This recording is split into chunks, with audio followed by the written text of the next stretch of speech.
Olá, boa tarde a todos. Meu nome é Flávia Goldfinger, eu sou diretora executiva do ILSE Brasil e vou começar a apresentar, começar o webinar. O tema de hoje é impacto da alimentação na modulação da microbiota intestinal e na imunidade. Então, como eu já falei, eu me apresentei e agora vou dar início à apresentação do ILSE. O ILSE, International Life Science Institute, é uma rede global de cientistas do setor público e privado que trabalham em conjunto em um ambiente neutro sobre os mais elevados princípios de integridade científica, para gerar, analisar e comunicar a ciência necessária para melhorar a saúde pública e o bem-estar, bem como a proteção ambiental. O ILSE está presente em diversos países, são 16 branches ao redor do mundo, e é uma organização sem fins lucrativos de interação entre academia, indústria e governo. Como trabalhamos? Então, nós identificamos em conjunto os desafios regionais em temas associados às ciências da vida, nós unimos as capacidades técnico-científicas da indústria, da academia e do governo, e nós favorecemos um impacto positivo na saúde pública e no meio ambiente. O ILSE tem também um compromisso com os Objetivos de Desenvolvimento Sustentáveis da ONU, onde todas as nossas atividades devem ser desenvolvidas dentro de um desses objetivos. Todas as opiniões expressas nas seguintes conferências são do apresentador, especialista, cientista, e não refletem as do ILSE Brasil. Todos os palestrantes tiveram total liberdade para preparar suas conferências. Nós temos, atualmente, estamos presentes nas mídias sociais LinkedIn e Facebook, e temos também nosso site, onde vocês podem encontrar diversas publicações que foram elaboradas pelo ILSE Brasil, assim como saber quais serão os próximos eventos que nós estamos realizando. Esse webinar é sobre o impacto da alimentação na modulação da microbiota intestinal e na imunidade. É um webinar elaborado pela Força Tarefa de Alimentos Fortificados e Suplementos, e terá a participação da professora Sandra Ribeiro e da doutora Leila Hashimoto. O nosso coordenador deste webinar é o doutor Hélio Vanucchi. Depois eu vou falar um pouquinho para vocês o currículo dele. Informações gerais, vocês podem, por favor, utilizar o chat para anotar suas perguntas e nos encaminhar. E se houver algum problema com a transmissão do webinar, não se desconecte, porque outra pessoa dará suporte na plataforma. Então, o Dr. Hélio é o coordenador da Força Tarefa de Fortificados e o currículo dele é: o Dr. Hélio é graduado pela Faculdade de Medicina de Botucatu, pela Universidade Estadual Paulista Júlio de Mesquita Filho. É doutor em Clínica Médica pela Faculdade de Medicina de Ribeirão Preto. É professor titular da Universidade de São Paulo. É coordenador científico da Força Tarefa de Nutrientes e Suplementos Alimentares do ILSE Brasil. Gostaria de dar as boas-vindas a todos vocês. Muito obrigada pela participação e espero que gostem. Muito obrigada. Boa tarde a todos. Obrigado, Flávia, pela apresentação. A gente está vivendo um momento muito especial na humanidade inteira e a gente está tentando se adaptar a todas as condições.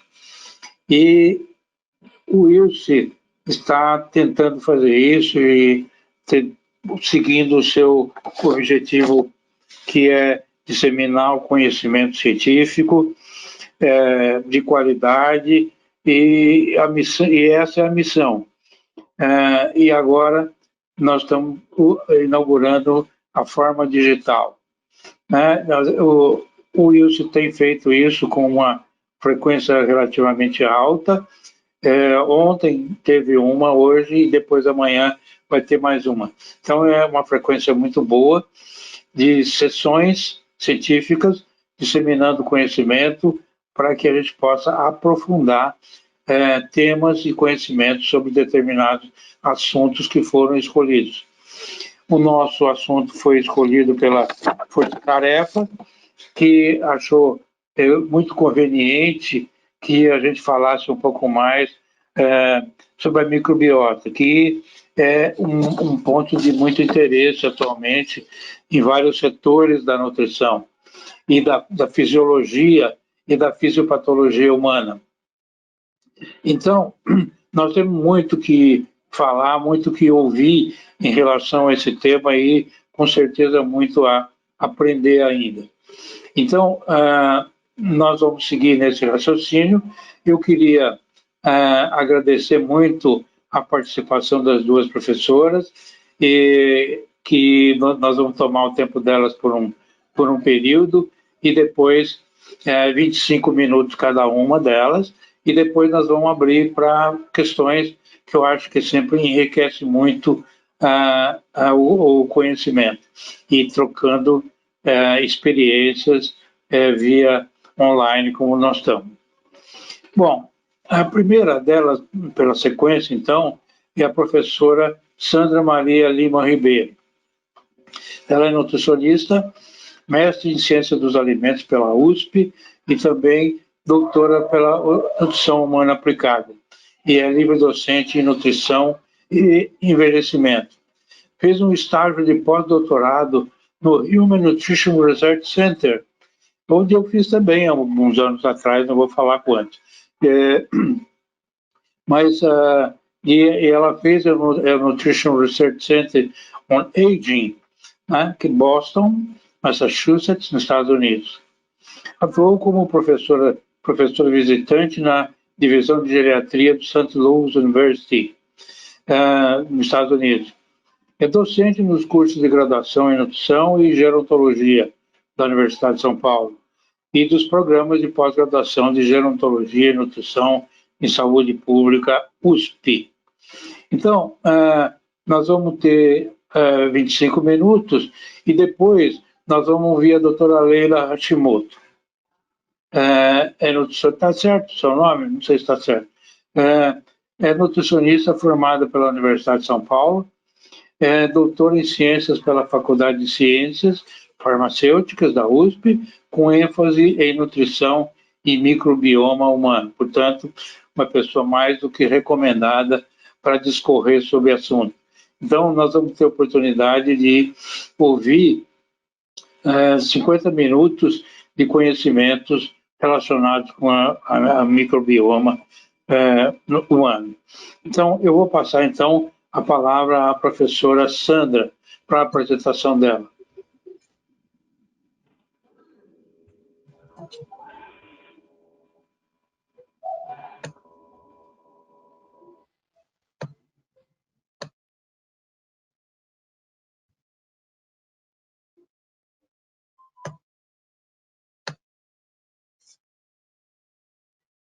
Está aparecendo a tela?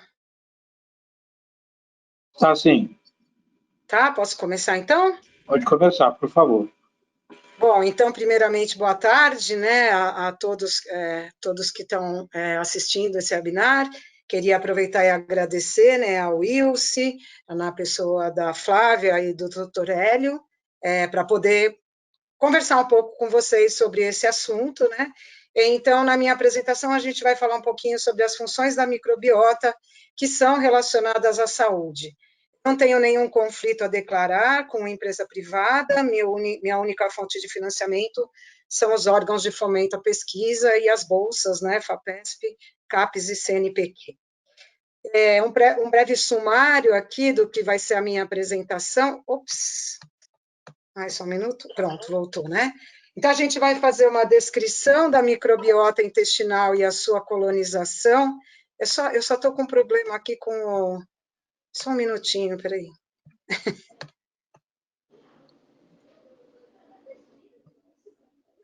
Vocês estão vendo a minha tela ou vocês estão vendo o meu rosto? Agora foi, né? Pronto. Vemos os dois, Desculpa. professora. Então, uma descrição da microbiota intestinal e a sua colonização. Depois a gente vai falar um pouquinho da função da microbiota e a relação com alimentos e nutrientes. E depois a alimentação, nutrientes e a modulação da microbiota intestinal. Tá tudo certo com a imagem, né? Tudo certo, professora. Então, para a gente começar, é importante lembrar que já se fala da presença de bactérias no intestino humano de longa data, né? Mas, sem dúvida nenhuma, os conhecimentos eles acabaram se aprofundando mais a partir da grande publicação na revista Nature sobre o microbioma humano, né? The Human Microbiome Project Consortium. E aí, a partir daí, os conhecimentos, não só da microbiota intestinal, mas da microbiota de várias partes do corpo, passaram a ser mais explorados, e, nesse sentido, o número de publicações a respeito do microbioma aumentou loucamente, né? Então, para a gente falar um pouquinho do microbioma humano, acho que é importante lembrar que a colonização, ou seja, como que essas bactérias chegaram no nosso intestino, né? Então, na verdade, desde o nascimento é quando acontece o primeiro contato do nosso intestino com as bactérias, né? E, na verdade, então, essa figura está mostrando, vamos dizer assim, a evolução da colonização do nosso intestino por bactérias. Então, no momento do parto, o primeiro contato com bactérias vai dizer respeito às bactérias vaginais, né, na hora do parto normal, e se esse parto é por cesárea, vai ser outro tipo de colonização, que vai ser principalmente as bactérias epiteliais. E essa colonização vai aumentando na medida que se introduz os alimentos. Então, o primeiro alimento, que é o leite materno, né, permite a colonização também de bactérias específicas que vão ter diferenças quando, por exemplo, a gente fala do aleitamento por fórmula, né? E, na verdade, na medida que a gente vai introduzindo alimentação sólida, a diversidade dessa microbiota intestinal, ela vai aumentando. Então, na verdade, esse é um contato muito lento, né, e gradativo que vai acontecendo com as bactérias até as pessoas atingirem a vida adulta e terem, então, uma microbiota intestinal que ela permanece relativamente estável durante toda a vida adulta, né? E alguns dos conhecimentos que a gente já tem sobre a microbiota é que, na verdade, a gente tem predominantemente, a gente tem dois grandes filos, falando na escala taxonômica, que predominam na microbiota intestinal, embora 10 filos diferentes tenham sido identificados no projeto Microbioma. Mas, na verdade, o que acontece é que, de pessoa para pessoa, esses filos que, descendo na escala taxonômica, a gente pode chegar nos gêneros bacterianos, então a gente tem predominantemente 3 grandes gêneros bacterianos: o gênero Prevotella, Firmicutes e Bacteroides. Não são só esses, mas, na verdade, esses 3 gêneros acabaram cavando um determinado termo, que são chamados enterotipos. E parece que esses enterotipos eles têm muito a ver com o padrão alimentar das pessoas. Então, por exemplo, as pessoas que têm um padrão dietético mais parecido com a dieta tradicional, né, que é mais predominante de vegetais e carboidratos fermentáveis, parece que tem a predominância do gênero Prevotella. E, por outro lado, né, aquele tipo de dieta que a gente denomina como ocidental, que é mais rico em gordura e proteínas de origem animal, parece predominar os bacterioides, né? E os firmicutes parece ser um terceiro enterotipo não muito explorado, né? Bom, Na verdade, então, já que a gente falou de padrão alimentar, o que parece é que os hábitos alimentares durante a vida, eles moldam a microbiota, né? Então, vendo essa figura ela é muito interessante, essas cores ao fundo, na verdade, não é só decorativo, isso aqui é um modo de um gráfico que eu quero mostrar para vocês, e, na verdade, as diferentes cores desses gráficos significam diversidade. Quanto maior o número de tons aqui, maior a diversidade. Então, nessa figura de cima, a gente está vendo a diversidade da dieta. Então, no aleitamento materno, né, quando a criança então só recebe leite, a diversidade ela é pequena. E na medida que a gente vai introduzindo alimentos sólidos, aumentando a diversidade bacteriana, aumentando a diversidade de alimentos que a gente ingere, então isso aumenta e, na verdade, permanece durante toda a vida. E o que tem esses dois destaques aqui nesse gráfico? Na verdade, a gente segue normalmente um padrão alimentar, mas que tem variações, né? Diárias, semanais, a gente não come exatamente sempre a mesma coisa. Então, esse destaque aqui mostra, por exemplo, a variação dessa diversidade semanalmente e anualmente também. E nessa figura de baixo, o que a gente vê é o paralelo crescimento da diversidade microbiana. Então, o que a gente consegue identificar? Que na medida que aumenta a diversidade da dieta, aumenta a diversidade microbiana, mas que, na verdade, essas variações diárias ou semanais não refletem na variação da microbiota. O que isso significa? Que a gente tem uma microbiota intestinal relativamente estável durante toda a vida, isso é um indicador de uma microbiota saudável, e o que realmente constitui, por exemplo, né, aqueles enterotipos que eu coloquei no slide anterior, é o padrão alimentar, os hábitos alimentares de longo prazo. Então, numa pessoa saudável, com a microbiota saudável, este padrão alimentar é que vai predominar. Mudanças, oscilações, a estabilidade da microbiota é garantida nessas oscilações por uma característica de resiliência. Uma microbiota saudável, ela é resiliente. Então, da mesma forma que a gente aumenta a diversidade de alimentos e que a gente aumenta a diversidade de microbioma, isso é o que comanda o amadurecimento do nosso sistema imune próprio do intestino. Então, nesse primeiro lado da nossa figura, a gente está vendo como é a situação da microbiota, do sistema imune e da microbiota intestinal na fase pré-natal.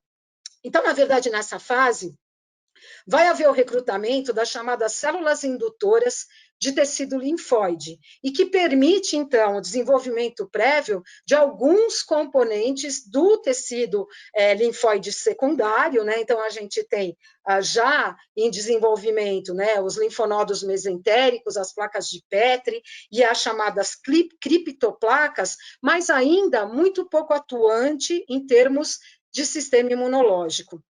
Na fase pré-natal, ou seja, após o nascimento, quando acontece o primeiro contato do intestino com as bactérias, né? Então, primeiramente, pelo ambiente materno, depois o leite materno ou a fórmula, e depois a introdução de alimentos, é aí que começa verdadeiramente o amadurecimento do sistema imune. Então, na verdade, esse amadurecimento ele é provocado pelo contato de bactérias, na verdade, superfície da membrana bacteriana, com receptores próprios das células do sistema imune. Então, só para a gente denominar, né, a presença de determinadas moléculas na membrana celular dessas bactérias que vão colonizar o intestino, eles são chamados de Microbial Associated Molecular Patterns, ou seja, um padrão molecular que vai ser sujeito a um reconhecimento por receptores que estão, por exemplo, aqui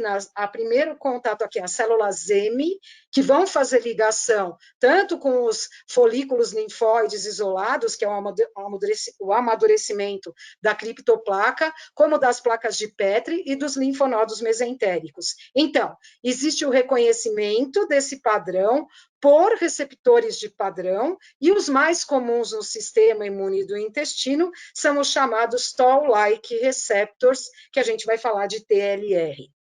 Bom, esse slide aqui é onde eu vou tentar mostrar todo o ambiente intestinal. Então, aqui na esquerda a gente tem o intestino delgado e no lado direito o intestino grosso. Então, tentando rapidamente explicar como que é esse ecossistema intestinal. Eu vou começar aqui pela base, onde a gente tem a camada de enterócitos, né, que vai constituir, então, uma barreira, enterócito, as células epiteliais do intestino, que são firmemente ligadas, a gente chama isso em inglês de tight junctions, a gente tem proteínas específicas que praticamente costuram essas células epiteliais de forma que não seja extravasado o conteúdo. Aqui a gente tem a luz intestinal para o meio externo. Então, destaque para algumas células aqui,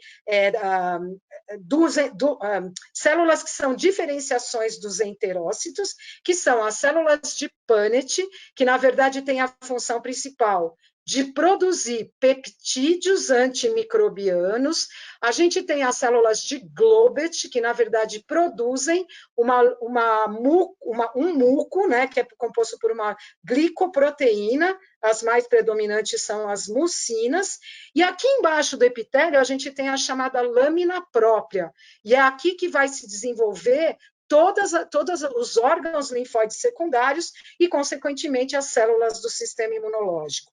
Mais acima, a gente tem, então, essa camada de muco, que, na verdade, né, aqui uma divisão imaginária, ela tem duas camadas principais.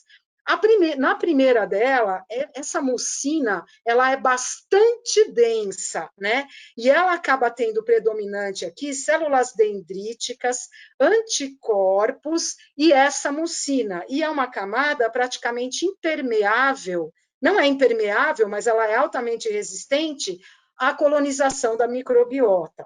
Nessa segunda camada, que é menos densa, porque a mucina foi clivada, aqui verdadeiramente residem as bactérias saprófitas, né? E a gente pode ver que a densidade bacteriana no intestino delgado, ela é muito menor do que no intestino grosso. Aqui é onde a gente tem realmente uma colonização e uma diversidade grande de bactérias, e uma das questões importantes das bactérias habitarem essa camada de mucina é que elas utilizam a própria mucina e também os nutrientes vindos da ingestão de alimentos e fermentam esses componentes. Então, um papel fundamental dos micróbios, das bactérias residentes, é a fermentação da mucina e a fermentação de diversos compostos da nossa dieta.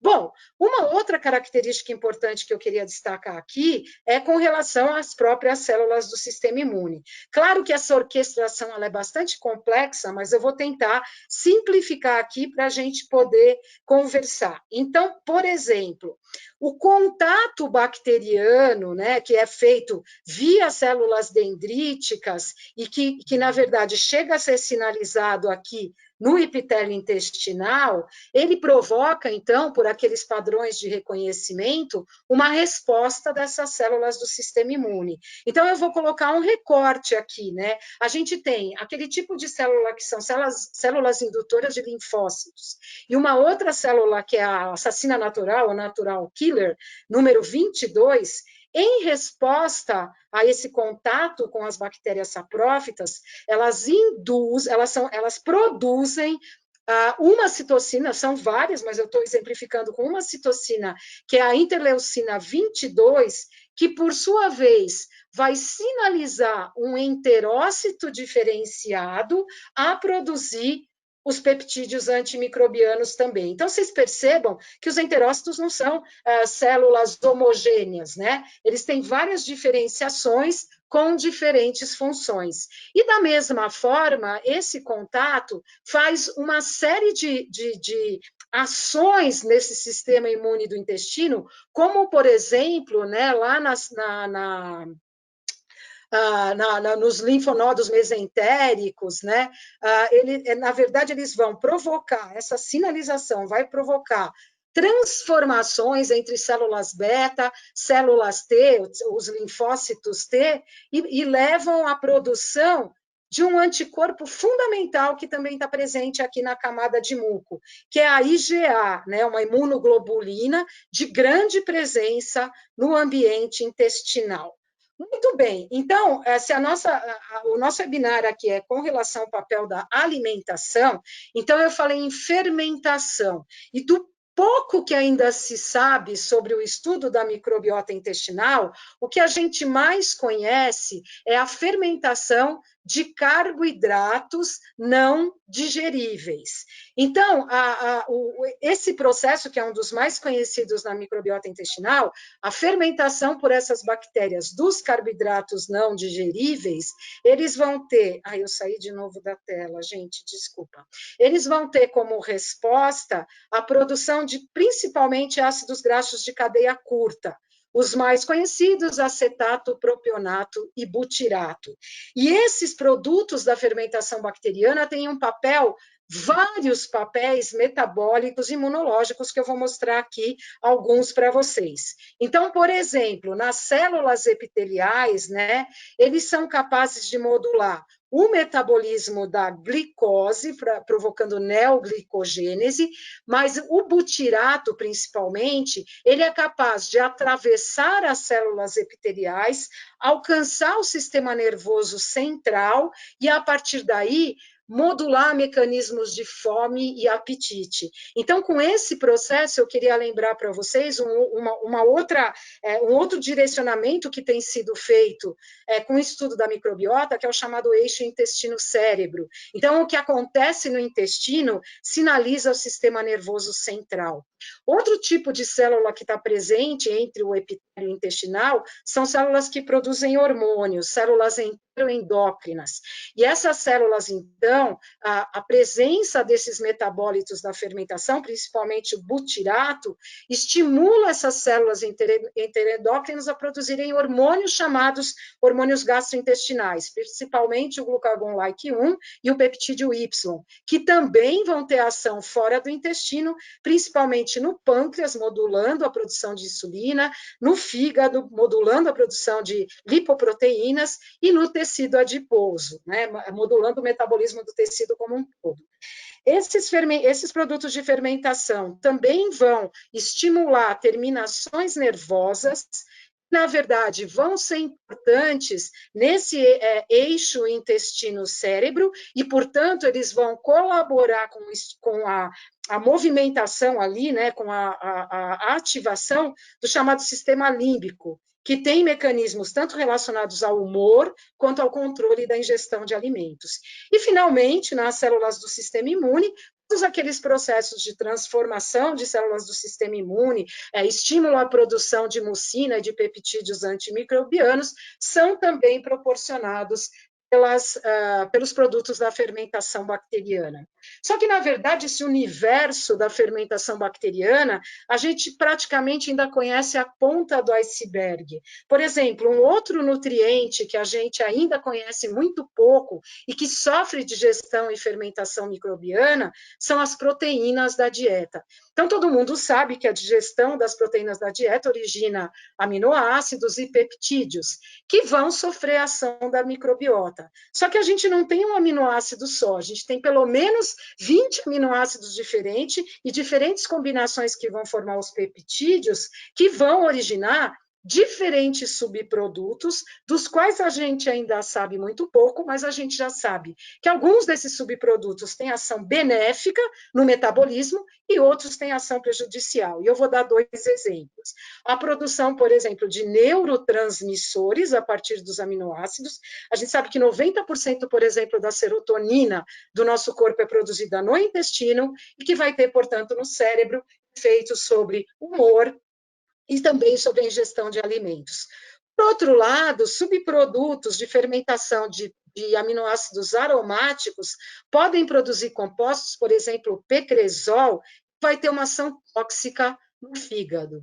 Na verdade, quando a gente fala, então, da digestão e a fermentação de produtos bacterianos, a gente sabe que existem centenas, talvez até mais que centenas de produtos de fermentação, metabólitos, portanto, que vão ter funções imunes, metabólicas e até aumentar a biodisponibilidade de alguns nutrientes para nós. Por exemplo, os ácidos biliares. A gente sabe que no ciclo da produção hepática a partir do colesterol e a recaptação, que é feita a partir do próprio intestino delgado, de 1 a 5% desses ácidos biliares não retorna, segue, portanto, para o cólon, e lá eles vão sofrer fermentação microbiana, se por um lado do nosso organismo isso gera ácidos biliares secundários, por outro lado, os ácidos biliares têm propriedades antimicrobianas, portanto, colaborando com a manutenção do ecossistema intestinal. Os polifenóis, que são tão hoje estudados por conta dos seus efeitos cardiovasculares e cerebrais, na verdade, são moléculas que são pouco digeridas no nosso intestino delgado, e que, portanto, eles seguem para o cólon, e o processo de digestão e fermentação pela microbiota é um processo bastante complexo por verdadeiros consórcios bacterianos. E, finalmente, então, a síntese de vitaminas, por exemplo, vitamina K e vitamina D, de vitamina B, do complexo B, desculpem, que, na verdade, tem ainda se explorado quanto da produção dessas vitaminas, além de cumprir o papel no próprio metabolismo das bactérias, fornece vitaminas para o nosso próprio organismo. Então, de uma forma bem ampla, eu estou mostrando aqui, com maior complexidade, o papel do sistema imune com as suas diferentes células e que a microbiota não age sozinha nesses estímulos. Tem os subprodutos, como os ácidos graxos de cadeia curta e alguns aminoácidos, que também modulam a microbiota intestinal. E aí, a gente passa para outra parte, que é quando, por inúmeras razões, por exemplo, questões alimentares, padrões dietéticos inadequados, você tem uma quebra da eubiose, que seria esse equilíbrio entre o sistema imune e as bactérias. Tudo que eu mostrei para vocês até aqui, a gente pode dizer que existe uma tolerabilidade dessas bactérias saprófidas. Mas no momento que se quebra esse ecossistema e você tem, então, portanto, a permissividade de crescimento de patógenos, todo esse ecossistema é quebrado. Então, bem naquele recorte que eu falei, por exemplo, dessas células estimulando interleucina 22 para manter a integridade da microbiota, por outro lado, quando a sinalização não é reconhecida como tolerável pelos nossos toll-like receptors, aí passam a ser secretadas citocinas inflamatórias que vão, portanto, criar um ambiente inflamatório no intestino. Uma das consequências, então, é a perda dessa função de barreira que nas condições normais é muito bem estabelecida pela camada de muco e pelas células do sistema imune. Então, de uma forma bastante ampla, aliás, bastante genérica, quando eu tenho um desequilíbrio da microbiota, portanto, eu perco a função de manutenção de barreira e eu tenho um escape de bactérias e de fragmentos bacterianos para a circulação sistêmica. Então, a passagem desses micro-organismos e de fragmentos bacterianos para a circulação é o que, de uma forma aguda, por exemplo, está relacionado à sepse, mas de uma forma crônica e em menor intensidade, por uma inflamação sistêmica de baixo grau. Vendo num outro ângulo aqui, então aqui seria o escape de bactérias para a circulação, e nesse escape, uma molécula bastante estudada, na verdade, ela faz parte, o lipopolissacarídeo, ou LPS, ele faz parte da membrana celular de muitas bactérias gram-negativas. Na verdade, eu falei para vocês daqueles receptores de padrão, principalmente os Toll-like receptors, então vejam, o LPS ele entra na circulação e, inicialmente, ele vai encontrar receptores que estão nos macrófagos, células do sistema imunológico. Então, aqui nesse esquema é o que eu estou tentando demonstrar. O LPS se ligando a diferentes tipos de Toll-like receptors e cada ligação ao seu receptor desencadeia mensagens intracelulares. E eu queria dar destaque dentro da sinalização do LPS com Toll-like receptor, que essa ligação vai bloquear ou desacelerar a sinalização do hormônio insulina, porque eles compartilham vias comuns. E a gente tem Toll-like receptors em vários outros tecidos do nosso organismo, e aí com destaque para o fígado, o tecido adiposo, o músculo, o cérebro. Então, todos esses tecidos têm o Toll-like receptor.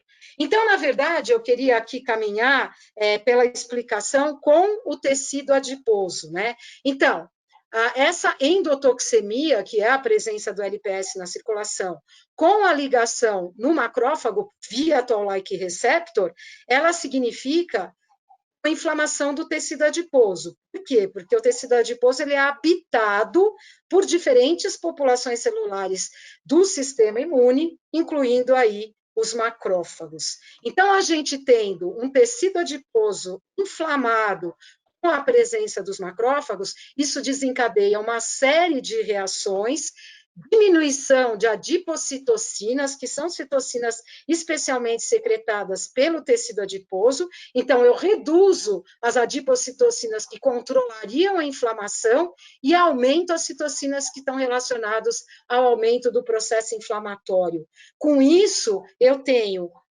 possibilidade de neuroinflamação, modulando, portanto, gasto energético e mecanismos de humor.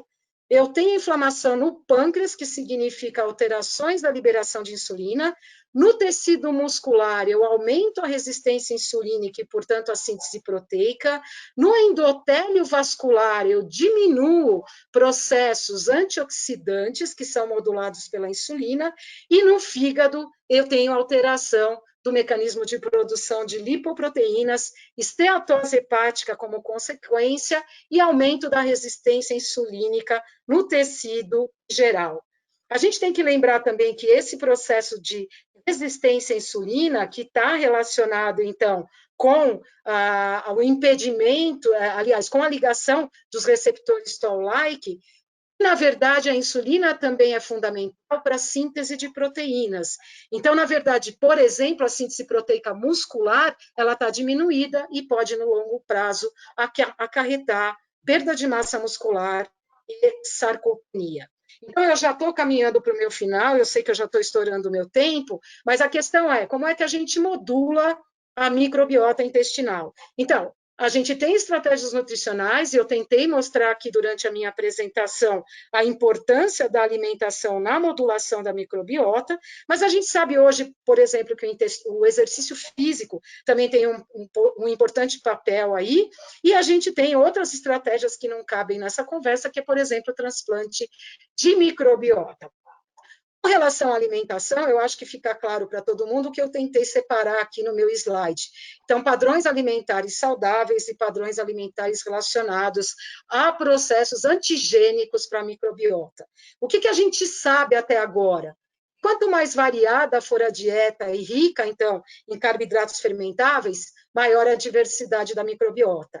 A gente sabe a importância da fermentação, A gente ainda não sabe muito sobre o papel das proteínas, e a gente sabe, com relação aos lipídios, que as gorduras saturadas, elas também geram um papel inflamatório na microbiota.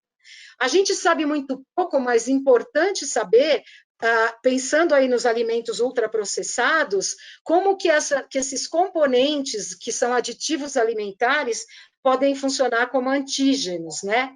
E assim, a dieta, então, tem um papel fundamental. E aí, para finalizar de uma forma bem rápida, a gente sabe, e isso tem sido muito explorado, o uso de suplementos ou alimentos específicos. Então, por exemplo, os probióticos, que na verdade seria o fornecimento das bactérias que devem chegar ao intestino viáveis, ou seja, vivas, e a gente sabe também que hoje o caminho dos probióticos tem sido mais para o lado de controle de doenças específicas, com cepas específicas, e dentro do conceito de eixo intestino-cérebro, muitas bactérias têm sido testadas como psicobióticas, como então coadjuvante no tratamento de transtornos mentais. Os prebióticos, que são extraídos dos carboidratos fermentáveis, e os simbióticos, que é uma combinação dos dois. A gente ainda tem os chamados pós-bióticos, que seriam compostos que são obtidos depois da fermentação, então, por exemplo, ácidos graxos de cadeia curta, ou ainda micro-organismos inativados. E, finalmente, também hoje mais explorados, os alimentos fermentados, né? Então, a gente tem aqueles alimentos obtidos por fermentação natural, que em algumas culturas alimentares são muito usados, como o kimchi, o natto, e aqueles para os quais, para sua obtenção, a gente tem que adicionar uma cultura, né, inicial, chamada de starter. O kefir é muito conhecido, e o kombucha. Bom, tentei falar de uma forma muito rápida e resumindo, então, como considerações finais, eu acho que é inegável e irrevogável o papel que a gente entendeu da interação entre o intestino e as funções corporais e a função metabólica e imunológica dessa microbiota. A gente sabe que isso está relacionado com o genoma humano, então o ideal para a gente estudar essa microbiota seria combinando genômica, microbioma e metabolômica, para a gente entender essa nova abordagem da nutrição, que a gente tem, então, as questões relacionadas à modulação do intestino e manutenção da saúde, ou a modulação do intestino no tratamento e coadjuvante de várias doenças. Eu agradeço e peço desculpas aí por ter ultrapassado um pouco o tempo. Obrigada. Professora Sandra, muito obrigado. Excelente apresentação. Eu queria lembrar aos participantes desse webinar que estão nos assistindo para ir formulando perguntas para que a gente depois possa incrementar uma discussão interessante sobre esse tema. Então, e lembrando que o nosso webinar agora, ele está relacionado com o impacto da alimentação na modulação da microbiota intestinal e na imunidade. Então, para prosseguir a nossa discussão, eu vou pedir para a doutora Leila Hashimoto utilizar os seus 25 minutos para fazer a sua apresentação e depois nós iniciamos as perguntas. Por favor. Tá bom. Bom, boa tarde a todos. Eu gostaria primeiramente de agradecer à comissão da Força Tarefa por ter indicado o meu nome. É um prazer falar com vocês ao lado de grandes profissionais como a professora Sandra, o professor Hélio. E aqui eu fui convidada para dar sequência nesse assunto, falando sobre modulação do microbioma com foco no papel dos prebióticos. Bom, então aqui está a minha declaração de conflito de interesse. Eu sou consultora científica da Tate & Lyle e o intestino foi considerado por muito tempo um órgão basicamente absortivo. Entretanto, inúmeros estudos agregaram as funções imunes relacionadas ao trato gastrointestinal. Então, além da barreira física de proteção feita pela camada de muco e pelo epitélio intestinal, a comunidade bacteriana que ali reside também tem um papel importante na defesa imune. Lembrando que o trato gastrointestinal, ele abriga a maior e a mais diversa comunidade de bactérias que coloniza o nosso organismo humano. E por esse motivo, os estudos atuais são principalmente direcionados à microbiota intestinal. A microbiota tem uma estrutura complexa e dinâmica, e quando há um desbalanço dessa comunidade, há uma alteração na proporção de bactérias, tendendo a maior quantidade daquelas patogênicas e, consequentemente, das substâncias produzidas por elas. Então, um conceito bastante interessante discutido por Shen e colaboradores é que antes mesmo de ter uma doença ou uma disbiose instalada, há processos metabólicos sendo alterados na microbiota, e isso impacta diretamente na saúde do hospedeiro e nas interações entre os micro-organismos. Portanto, a modulação precoce com o intuito de prevenção de doença e tratamento precoce são as melhores estratégias. Então, só relembrando um pouco que a professora Sandra explicou, nós precisamos identificar quando e quais fatores podem influenciar na composição da microbiota. Então, as evidências mais recentes mostram que antes mesmo do nascimento já é iniciada a colonização do indivíduo e que é dependente da dieta materna, da presença de alguma doença durante esse período, como diabetes e obesidade, por exemplo. E a partir do momento do parto, inúmeros fatores contribuem para a formação da microbiota. Então, como o tipo de parto ao nascer, se recebeu o aleitamento materno ou foram por fórmulas infantis, o uso de medicamentos nesse período, principalmente os antibióticos, a introdução e a diversidade dos alimentos sólidos, a exposição a novos antígenos, entre outros fatores. Então, até os 2, 3 anos de vida, é estabelecida a microbiota do indivíduo e que ela vai permanecer constante e relativamente estável ao longo de toda a vida. Então, a gente sabe que esse período não é crucial não somente para o desenvolvimento físico e cognitivo da criança, mas também é determinante para a composição da microbiota e susceptibilidade a doenças. Na vida adulta, a microbiota flutua principalmente, por fatores ambientais, como o estresse, a presença de doenças, obesidade, doenças inflamatórias intestinais, e a dieta tem uma forte influência sobre o ambiente intestinal. Então, estima-se que 57% das variações da microbiota intestinal estejam explicadas por fatores nutricionais. E os micro-organismos intestinais são a chave em diversos aspectos da saúde humana, não se restringindo apenas ao intestino, mas também vai de imunidade inata até a regulação do apetite e o metabolismo energético.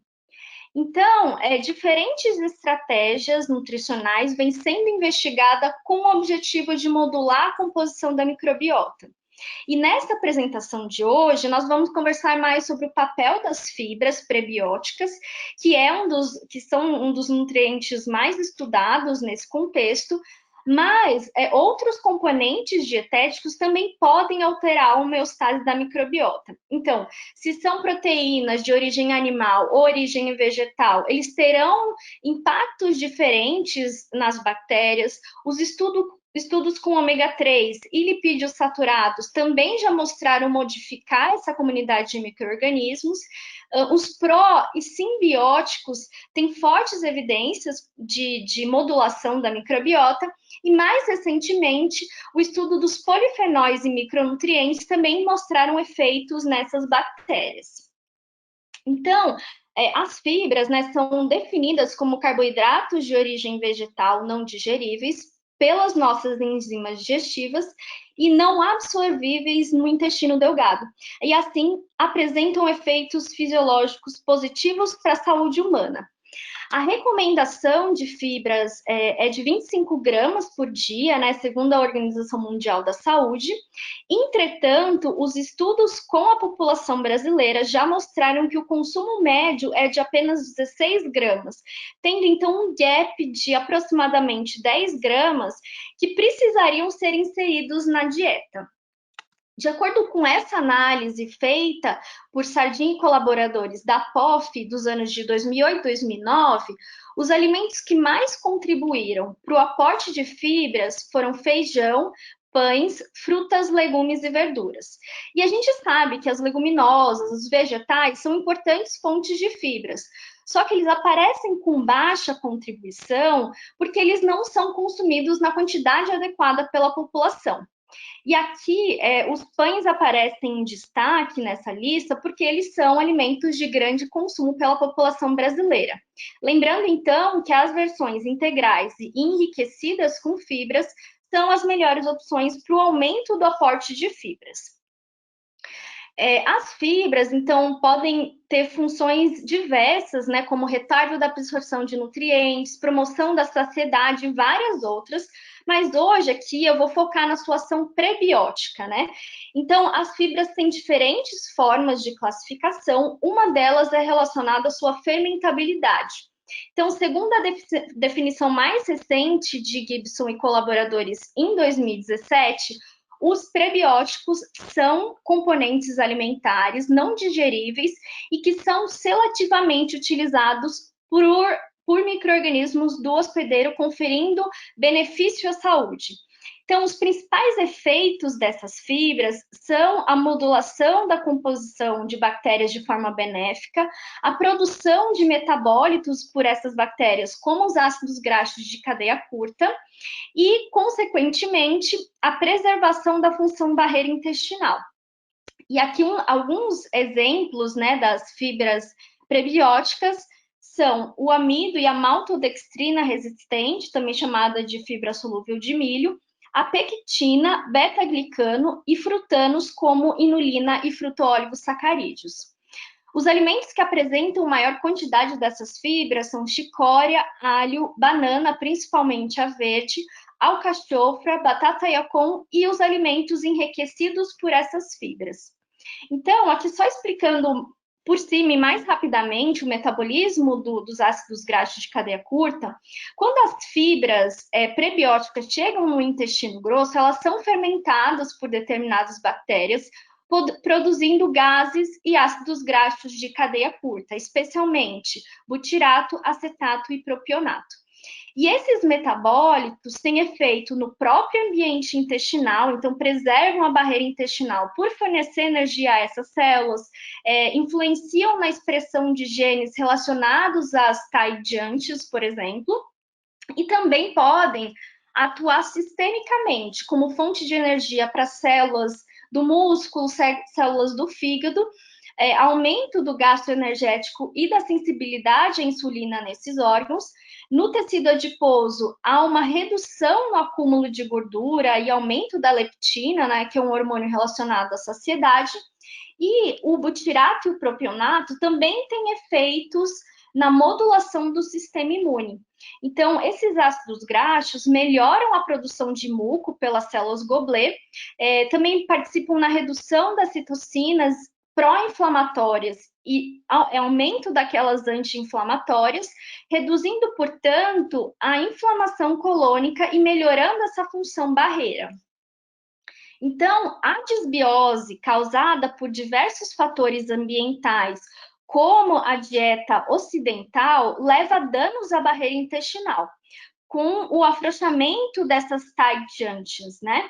E isso facilita a permeabilidade, né, a translocação de toxinas ou pedaços de bactérias, como o LPS, né, de bactérias gram-negativas, do lúmen intestinal para a circulação sanguínea. E isso desencadeia uma resposta sistêmica de baixo grau, um processo que foi denominado endotoxemia metabólica, e está relacionado com doenças cardiometabólicas como obesidade e diabetes. O dano à barreira intestinal, ele também induz a ativação da resposta imune relacionada a outras doenças, como a doença inflamatória intestinal. E nesse sentido, é preciso evitar que esse processo seja desencadeado, modulando esses fatores que nós vimos aqui. Então, inúmeros estudos já reportaram a influência dos padrões alimentares na composição e atividade da comunidade bacteriana intestinal. E esse é um estudo clássico que investigou o quão rápido a microbiota intestinal responde a mudanças de macronutrientes a curto prazo. Então, indivíduos saudáveis consumiram uma dieta por 5 dias, né, estritamente à base de produtos vegetais, incluindo grãos, legumes, frutas e vegetais, e o outro grupo consumiu predominantemente alimentos de origem animal, como carnes, ovos e queijos. E apesar de um curto período de tempo, foi possível observar uma alteração da composição da microbiota. Então, na dieta à base de produtos animais, houve um aumento, né, da abundância de bactérias tolerantes à bile, como a Listeps, Bilophila e Bacteroides. E isso porque o aumento do consumo de gordura leva a maior secreção de ácidos biliares. Por outro lado, na dieta plant-based, aumentou a abundância de alguns micro-organismos que foram capazes de degradar polissacarídeos de plantas, como Roseburia, Eubacterium rectale e Fecalium bacterium prausnitzii. Um marcador também interessante da gente avaliar são os produtos da fermentação dessas bactérias. Então, aqui, os ácidos graxos de cadeia curta aumentaram com a dieta à base de vegetais, e os compostos putrefativos da fermentação de aminoácidos, como o isovalerato e isobutirato, aumentaram com a dieta à base de produtos animais. E esses metabólitos já foram relacionados com o desenvolvimento de doenças cardiometabólicas. Esse gráfico é bem interessante porque mostra a variação da microbiota dos indivíduos durante o período de intervenção. Então, aqui nessa faixa verde, nós vemos o período em que eles receberam essas dietas. E houve uma grande variação da microbiota, vista pela beta-diversidade, apenas na dieta à base de produtos animais. E o mais interessante é que, após a cessação, né, da intervenção, a microbiota tendeu a voltar ao seu estado inicial. Ou seja, a microbiota pode ser alterada por fatores ambientais rapidamente, principalmente quando há uma alteração muito brusca como essa, mas que tende a retornar ao seu estado original e inicial em pouco tempo. Aqui foram 6 dias que isso aconteceu. Por isso, as modificações devem ser contínuas nesses casos. Bom, então, dessa forma, os padrões alimentares de longo prazo são interessantes de serem estudados para modular a microbiota. E como eu comentei anteriormente, as dietas ocidentais, com alto consumo de gorduras, açúcares e baixo em fibras, contribuem para a disfunção intestinal e da microbiota, aumentando também a permeabilidade intestinal. Então, os estudos já reportaram a redução de bactérias relacionadas à saúde, como bactérias probióticas e produtoras de butirato, nesse tipo de dieta. Além disso, houve também um aumento de bactérias potencialmente patogênicas e oportunistas, como Enterobactéria e Bilophila. Por outro lado, as dietas aqui chamadas de prudentes, com consumo de frutas, legumes e verduras, consumo reduzido de gorduras saturadas e alto em fibras, como na dieta mediterrânea, regulam a composição da microbiota, com aumento de bifidobactéria e lactobacillus e redução de potenciais patógenos, como Clostridium e Enterobactéria. E isso contribui para um ambiente intestinal mais equilibrado, manutenção da saúde imune e da saúde global do indivíduo. Em concordância com esses dados, esse estudo brasileiro avaliou 268 indivíduos não diabéticos que foram subdivididos quanto ao seu padrão alimentar. Então, vegetariano estrito, lacto-ovo vegetariano e onívoro. E foi observado que na dieta onívora, aqui representada nas barras pretas, houve uma menor abundância de bactérias produtoras de butirato, como Roseburia, Prevotella e Fecalium-Bacterium, em comparação às dietas vegetarianas. Além disso, o perfil inflamatório da dieta onívora foi pior do que as outras, com maior concentração de proteína C reativa e maior razão TNF-alfa e L10. Por outro lado, outro dado interessante é que houve uma maior concentração de LPS na circulação desses indivíduos. E isso indica para a gente uma maior translocação, né, do LPS do lumen intestinal para a circulação sanguínea, indicando também um maior dano à barreira intestinal e a maior permeabilidade intestinal também. Esse estudo, publicado na Cell, avaliou camundongos que tiveram a microbiota de humanos transplantada. Então, esses animais receberam uma dieta sem fibras e foram observadas alterações importantes na microbiota. Então, nesse gráfico de coordenada principal, cada ponto aqui representa uma amostra coletada. E as coloridas em vermelho na dieta sem fibra e em verde na dieta rica em fibra. Então, nós vemos que tem uma clara separação e uma clara diferença na composição da microbiota entre esses grupos.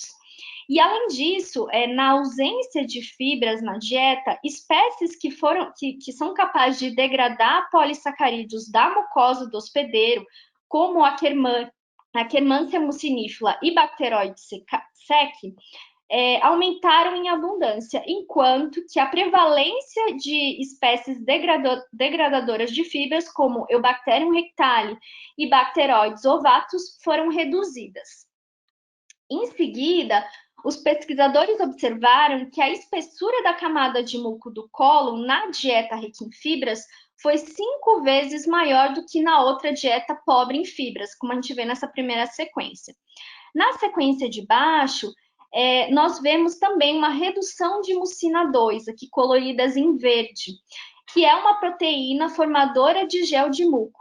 Portanto, essa camada de barreira de muco, que é a defesa primária contra patógenos, ela é degradada por bactérias naturalmente presentes no intestino, o que resulta em maior exposição à camada epitelial à infecção.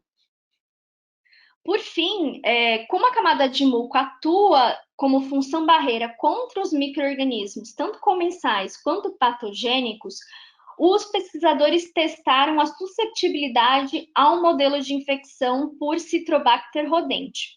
Então, os níveis dos patógenos, do patógeno encontrado nas fezes foi 10 vezes maior nos animais com uma dieta pobre em fibras, aqui representado em vermelho, aumentando também significativamente a mortalidade nesse grupo após os 10 dias de intervenção.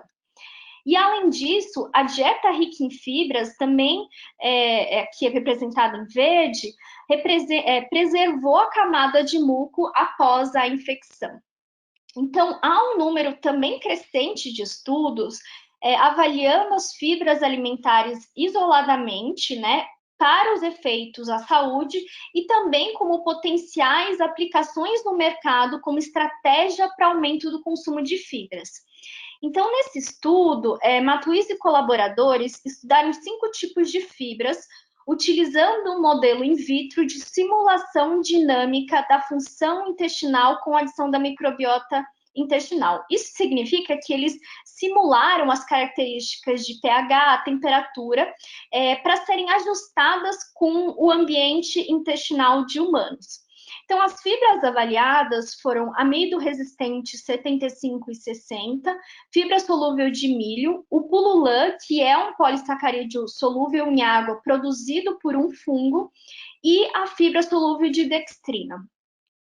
E aqui eles observaram que a fibra solúvel de milho e o amido resistente 75 foram as fibras com menor grau de digestibilidade, ou seja, maior resistência à digestão. E essa é uma característica positiva para as fibras, porque indica que tem uma maior disponibilidade para fermentação de bactérias. O estudo também avaliou a produção de ácidos graxos de cadeia curta com as intervenções. Então, todas as fibras aumentaram a produção desses metabólitos em comparação ao grupo controle. E mais especificamente, para o butirato, que é um produto importante para a nutrição das células intestinais, a fibra solúvel de milho e de dextrose e pululã foram as fibras que mais produziram esse metabólito. Nesse mapa de calor, nós podemos ver que a variação da abundância de bactérias, em comparação à média inicial, está representada aqui, né? E a intensidade da cor significa o grau de aumento ou diminuição. Então, em verde indica que foi maior e em vermelho que foi menor a média inicial, quantidade dessas bactérias, né? Então, aqui eu destaco que houve um aumento de diversas bactérias, de diversas espécies de bifidobacterium, de 2 a 4 vezes maior do que no grupo controle, e essas bactérias são conhecidas como probióticas e têm um potencial benefício à saúde humana. Lembrando que os micro-organismos probióticos, eles são capazes de melhorar o equilíbrio microbiano intestinal, produzindo benefícios à saúde do indivíduo. Então, os exemplos mais estudados e aplicados na prática clínica são dos gêneros Lactobacillus e Bifidobacterium. Então, nesse estudo, agora feito com adultos saudáveis, foram avaliados os efeitos da suplementação de fibra solúvel de milho em 3 grupos, com doses de 8, 14 e 21 gramas de fibra solúvel de milho por meio da ingestão de bebida de 250 ml 2 vezes ao dia, durante 14 dias. E aqui eles viram que a fibra solúvel de milho teve uma alta tolerância em todas as doses e não apresentou efeitos colaterais significativos no trato gastrointestinal, mesmo na dose máxima de 21 gramas. Essa fibra também foi capaz de aumentar o número de bifidobactéria com uma dose de 6 gramas em comparação ao pré-tratamento. E outro efeito positivo foi a redução de bactérias patogênicas, como Clostridium perfringens e histolítico, com a dose de 14 gramas. Então, o Clostridium histolítico, ele produz a enzima colagenase e pode causar a gangrena gasosa, e a espécie perfringens é transmitida por meio da ingestão de carne contaminada. Além disso, o uso de simbióticos também é explorado na literatura, lembrando que ele é a combinação dos pré e dos probióticos. Então, o mesmo grupo de pesquisa de Costabile e colaboradores desenvolveu um estudo em sequência, porém com idosos, né? E a gente sabe que o envelhecimento é um processo crítico de declínio da função imune, menor habilidade de responder a patógenos, e maior susceptibilidade a infecções. Aliado a isso, nós sabemos também que a população idosa diminui, né, o número e a diversidade de bactérias no seu trato gastrointestinal. E esse estudo, ele foi constituído por 37 idosos saudáveis que receberam 4 tipos de intervenção. 2 simbióticas com associação de fibra solúvel de milho e 2 espécies, né, de lactobacillus raminosos, então o GG e a cepa GG-PB12, e a fibra solúvel de milho apenas e o placebo, e foram ingeridos por meio de bebida uma vez ao dia, durante 3 semanas. Todas as intervenções foram capazes de alterar a microbiota, sendo que houve um aumento, né, de parabacteroides e ruminococcacea, que são bactérias, grupos bacterianos, né, produtores de ácidos graxos de cadeia curta, e por outro lado, também houve uma redução de bactérias potencialmente patogênicas, como Oscillospira e Sulfovibrio, que são também bactérias conhecidas por reduzir sulfato e causar distúrbios intestinais. Foi observado que, com a fibra isolada, houve uma redução de IL-6, que é uma citocina pró-inflamatória, e o simbiótico reduziu a proteína C reativa.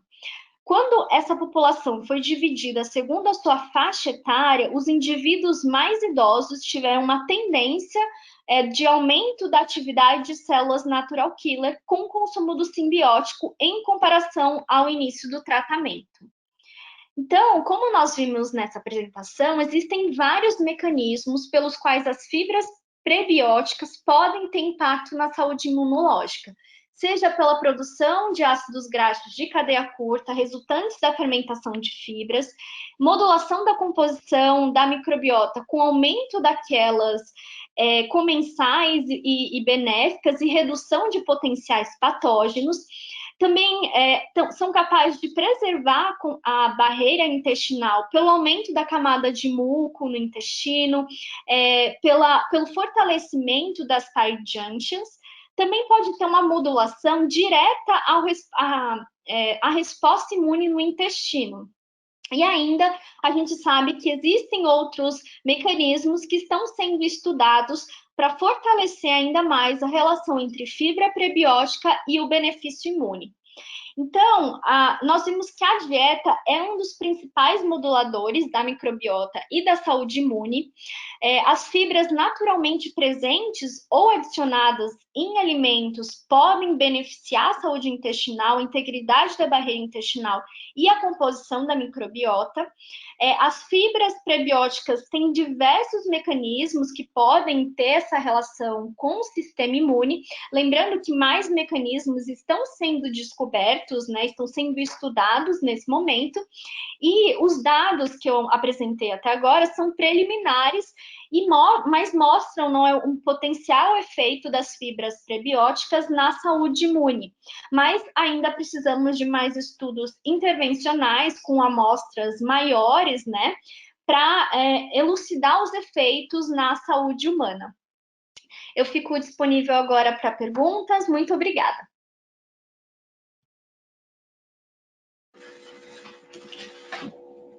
Doutora Leila, muito obrigado. Muito bom. Acho que as apresentações foram complementares e trouxeram muitos dados, mesmo para aqueles que já são familiarizados com esse tema. Eu acho que nós tivemos informações novas muito interessantes e que servem para que a gente possa continuar aprendendo e discutindo. Eu quero estimular de novo aos participantes a encaminhar perguntas e para a gente aproveitar a presença dessas profissionais aí, que não é tão comum a gente ter elas aqui do nosso lado e à disposição para perguntas. Tem uma pergunta, eu acho que é para a doutora Leila. Acho também que, de certa forma, ela foi já respondida, mas eu vou fazer a leitura para que possa, eventualmente, propiciar outros dados. A pergunta é: fibras adicionadas a alimentos e suplementos têm benefícios, assim como as presentes naturalmente em vegetais, frutas e grãos? Sim, como eu me interromper, se os senhores quiserem ligar a câmera, fiquem à vontade.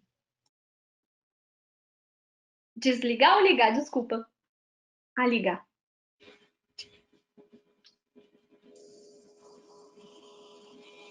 Bom, então, só respondendo a pergunta, né? Sim, as fibras, tanto as naturalmente presentes quanto as adicionadas nos alimentos, como a gente viu nos estudos que eu mostrei aqui, ambas têm efeitos funcionais, né, das fibras tanto efeito na microbiota quanto no sistema imune. O que a gente só tem que lembrar quando a gente fala desses dois grupos, né, dessas duas situações, é que no padrão alimentar ou na suplementação de um alimento, por exemplo, é preciso considerar outros nutrientes que estão ali na matriz alimentar, que não somente a fibra. Então, são compostos fenólicos, tem proteínas, vitaminas e minerais, eles vão atuar sinergicamente, né, na ação da fibra, no efeito à saúde.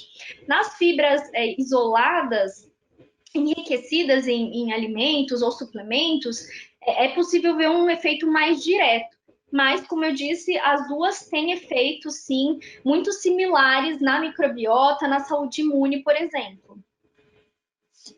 Tem uma outra pergunta que também para a doutora Leila, que eu estou entendendo que é o seguinte: vamos imaginar uma pessoa que não consome fibras normalmente.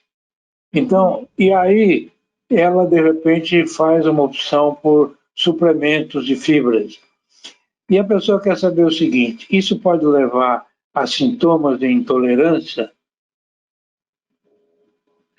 Então, quando o indivíduo consome a fibra em uma pequena quantidade normalmente, e ele quer ingerir mais, né, e faz isso de uma forma muito brusca, né, aumenta a quantidade de uma forma muito, de uma vez só, isso faz com que tenha um maior risco de desenvolver alguns efeitos gastrointestinais indesejados.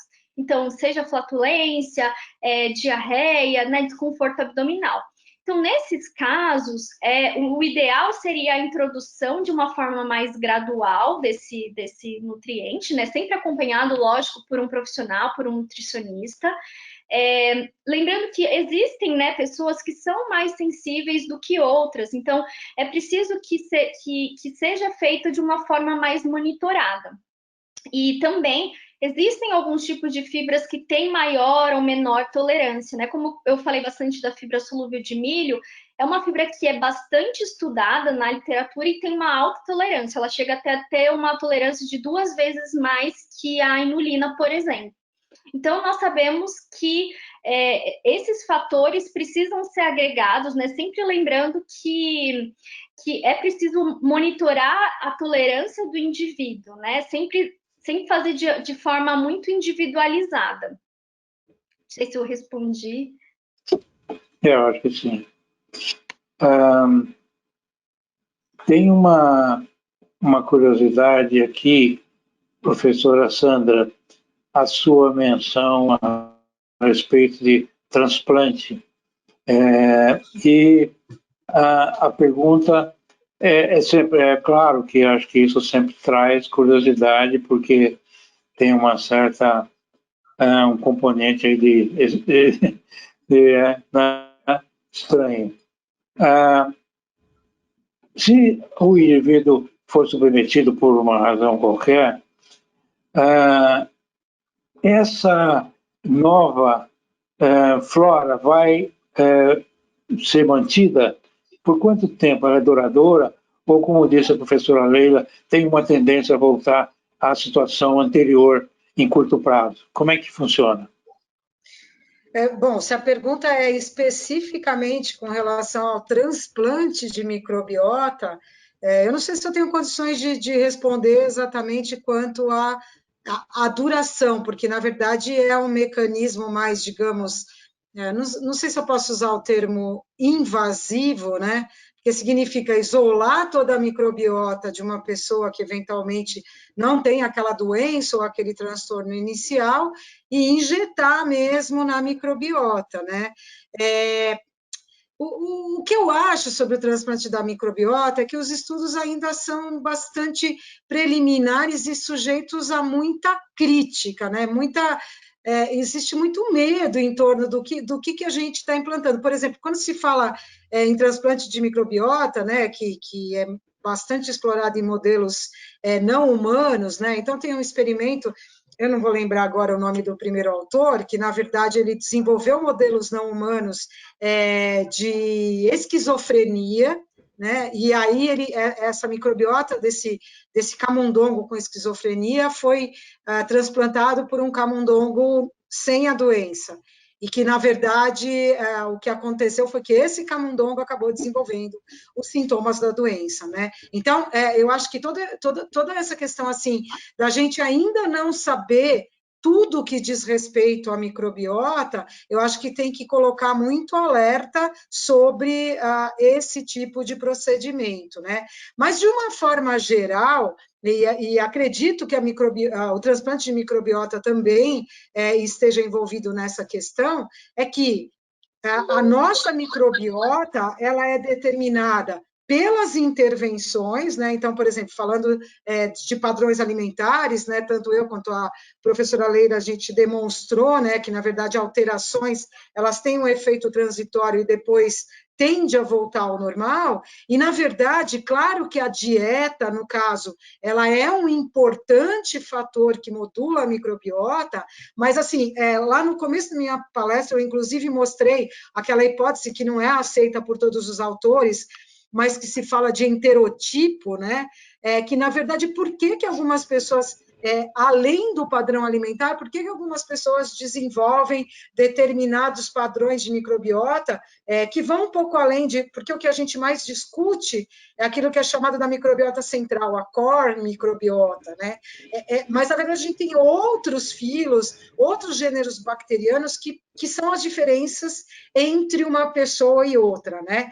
Então, esse padrão da microbiota, ele tem influência ambiental, né? Portanto, a dieta, o ambiente que a pessoa vive, outros hábitos de vida, mas o genoma da pessoa também vai estar associado ao desenvolvimento da microbiota.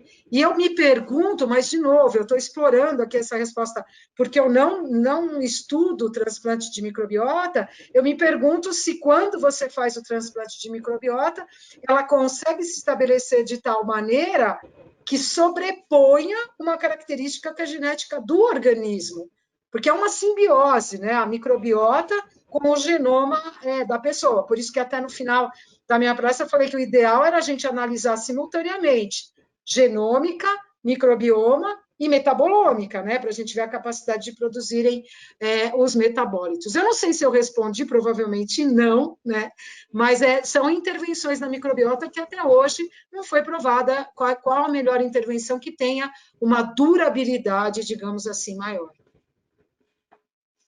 Muito bom, eu acho que é isso mesmo, acho que a gente não tem muitos dados ainda, né, porque realmente é um tema inusitado e aí precisa cuidado para fazer essas interpretações. Mas, de qualquer forma, a senhora também mencionou a participação da microbiota no estado de humor das pessoas. Então, eu acho que eu queria fazer uma brincadeira e recomendar transplante para várias pessoas que possam melhorar o humor. Bom, tem uma pergunta que pode ser para uma, para outra ou para as duas, que é o seguinte: o que você acha dos modelos in vitro que simulam o trato gastrointestinal, aproveitando que teve uma menção dessa microbiota de humanos? Quem quer primeiro? Quer falar? Bom, então, a gente tem que entender as limitações e as vantagens de cada tipo, cada modelo, né, de pesquisa. Nesse caso do modelo in vitro, e que é simulado o ambiente intestinal, ele é vantajoso para a gente entender quais os mecanismos, quais os metabólitos estão ali, porque você consegue separar cada parte do intestino e recrutar e coletar amostras de cada parte do intestino de uma forma que a gente não conseguiria fazer em estudos humanos, por exemplo. mas a gente tem que ter toda a limitação, o pensamento, né, de que são estudos mais limitados mesmo, que não tem, por exemplo, a influência de ambientes de fatores estressores do intestino. Então a gente sempre precisa ponderar, né, qual que são as vantagens, o que a gente consegue extrair de resultados desse tipo de estudo, por exemplo. Senhora César, quer acrescentar alguma coisa? Acho que é importante também, porque eu acho que a vantagem, né, dessa simulação da microbiota é justamente se poder trabalhar, brincar, entre aspas, com intervenções que não poderiam ser feitos em vivo, né? E, na verdade, assim, os grupos pelo mundo afora que trabalham com esses modelos in vitro, eles trabalham numa precisão matemática inacreditável, né? Eles desenvolvem modelos matemáticos em cima dessa simulação. E é uma tendência mesmo, né, da ciência, não só no que diz respeito à microbiota intestinal, mas vários processos do organismo que são simulados in vitro, até porque, principalmente, né, por questões éticas relacionadas à experimentação humana. Mas tudo que a gente faz, mesmo in vitro, ou mesmo com modelos não humanos, né, todo mundo que já trabalhou com modelo experimental, eu já fiz isso, acho que a gente nunca pode perder a visão de que a realidade no organismo humano está sujeita a uma série de questões importantes, né? A professora Leila, em uma das respostas, colocou uma questão que eu acho que é importante até destacar, né? Que a gente estuda o papel de determinado nutriente, como ela apresentou muito bem, a questão das fibras alimentares, mas que, na verdade, as fibras são um componente da nossa alimentação, né? Eu acho que, nesse momento, cabe até a gente fazer a discussão, né? A diferença da gente pensar e estudar qualquer nutriente ou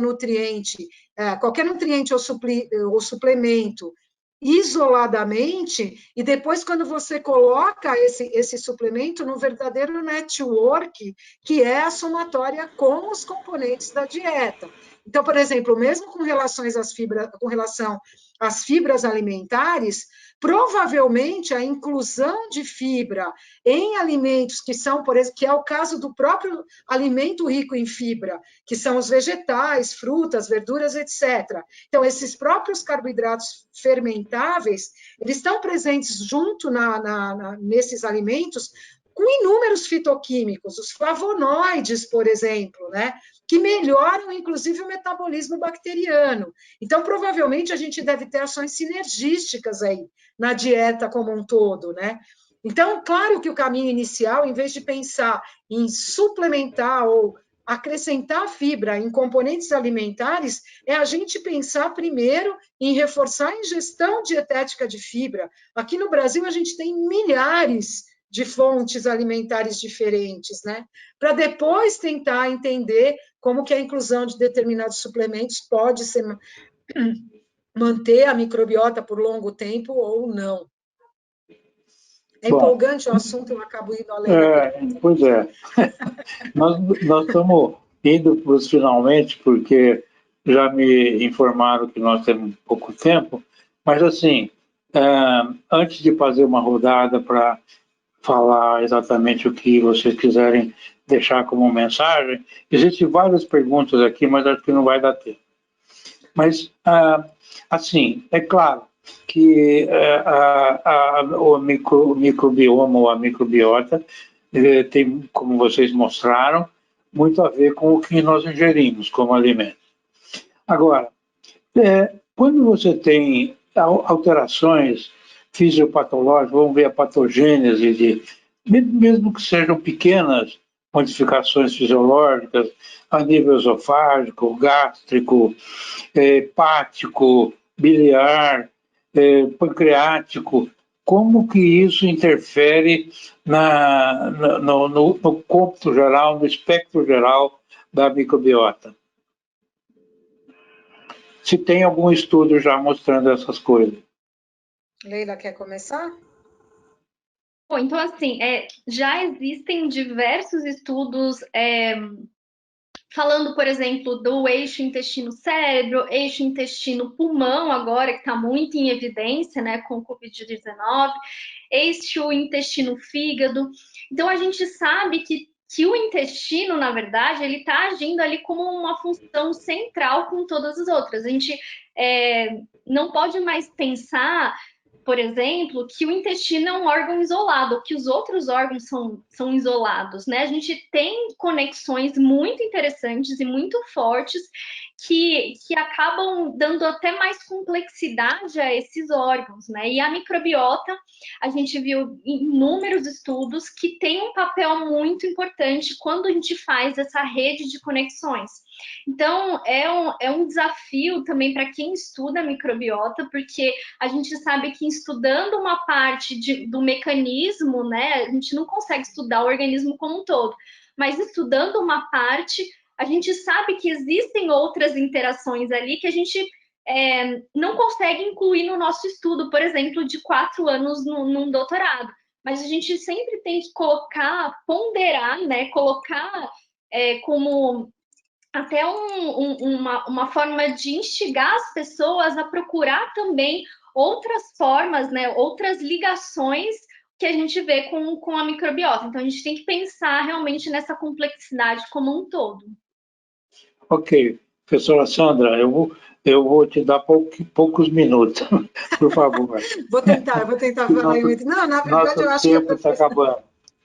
A professora Leila já explorou muito bem, mas eu acho que uma questão para a gente finalizar essa conversa é que em tudo, né, como eu falei, eu acho que o que a gente sabe de microbioma e das intervenções, a gente está enxergando a ponta de um iceberg, né? A gente tem muita coisa para entender ainda, mas eu acho que uma questão importante até para se pensar, pensando nas questões de suplementar, de enriquecer com fibra e assim por diante, acho que a gente tem 2 mundos aí no estudo da microbiota, né? Quando a gente fala da microbiota no sentido de padrões alimentares para manter a saúde, né? Então, o que a gente pode fazer para a microbiota, considerando que você é saudável, que a tua microbiota é resiliente, então, assim, manter um padrão alimentar saudável. E mesmo que um dia ou outro, né, que todo mundo faz isso, muda o padrão alimentar, vai viajar, se você constituir uma microbiota resiliente, ela vai voltar ao seu padrão original. Outro mundo é principalmente o uso de micro-organismos específicos ou combinações de micro-organismos para tratar doenças. E eu acho que um aspecto que está muito bem explorado na literatura e relativamente evidenciado é o uso, por exemplo, de probióticos para doenças inflamatórias intestinais. Então, a gente vê que, nesse sentido, e hoje a gente tem uma especificidade cada vez maior de você usar gênero, espécie e cepas específicas para doenças específicas, né? Então, nas doenças inflamatórias intestinais, a gente tem uma certa evidência de algumas espécies e cepas, e na questão do eixo intestino-cérebro, né, essas bactérias específicas que são tidas como psicobióticas, mas que ainda a gente tem estudos muito preliminares, né? Então, assim, eu acho que, para concluir, a gente poderia colocar aí numa balança, e claro que sujeito a mudanças, né? Se você quer manter a tua saúde intestinal, faça uma alimentação adequada. Se você quer tratar doenças específicas, faça uma análise mais aprofundada com profissionais da área, que eles vão te prescrever bactérias específicas como coadjuvante do tratamento. Pronto. Bom, muito bem, muito obrigado. E tem vários participantes aqui na rede que estão parabenizando a todos pelo excelente conteúdo desse webinar. Eu queria, finalizando, porque o nosso tempo já está ultrapassado, agradecer muito a professora Sandra, a doutora Leila, pela excelente participação. O Wilson ficou muito lisonjeado com a participação de vocês, muito honrado. E queria agradecer também a Graziela, que sempre dá um suporte técnico, científico para a gente, e a Flávia, também, que mantém o Wilson ligado e produzindo informações científicas. E eu aproveito, então, para agradecer muito a vocês e passo a palavra para a Flávia, que vai encerrar esta sessão. Obrigado e tchau. Obrigada. Obrigada.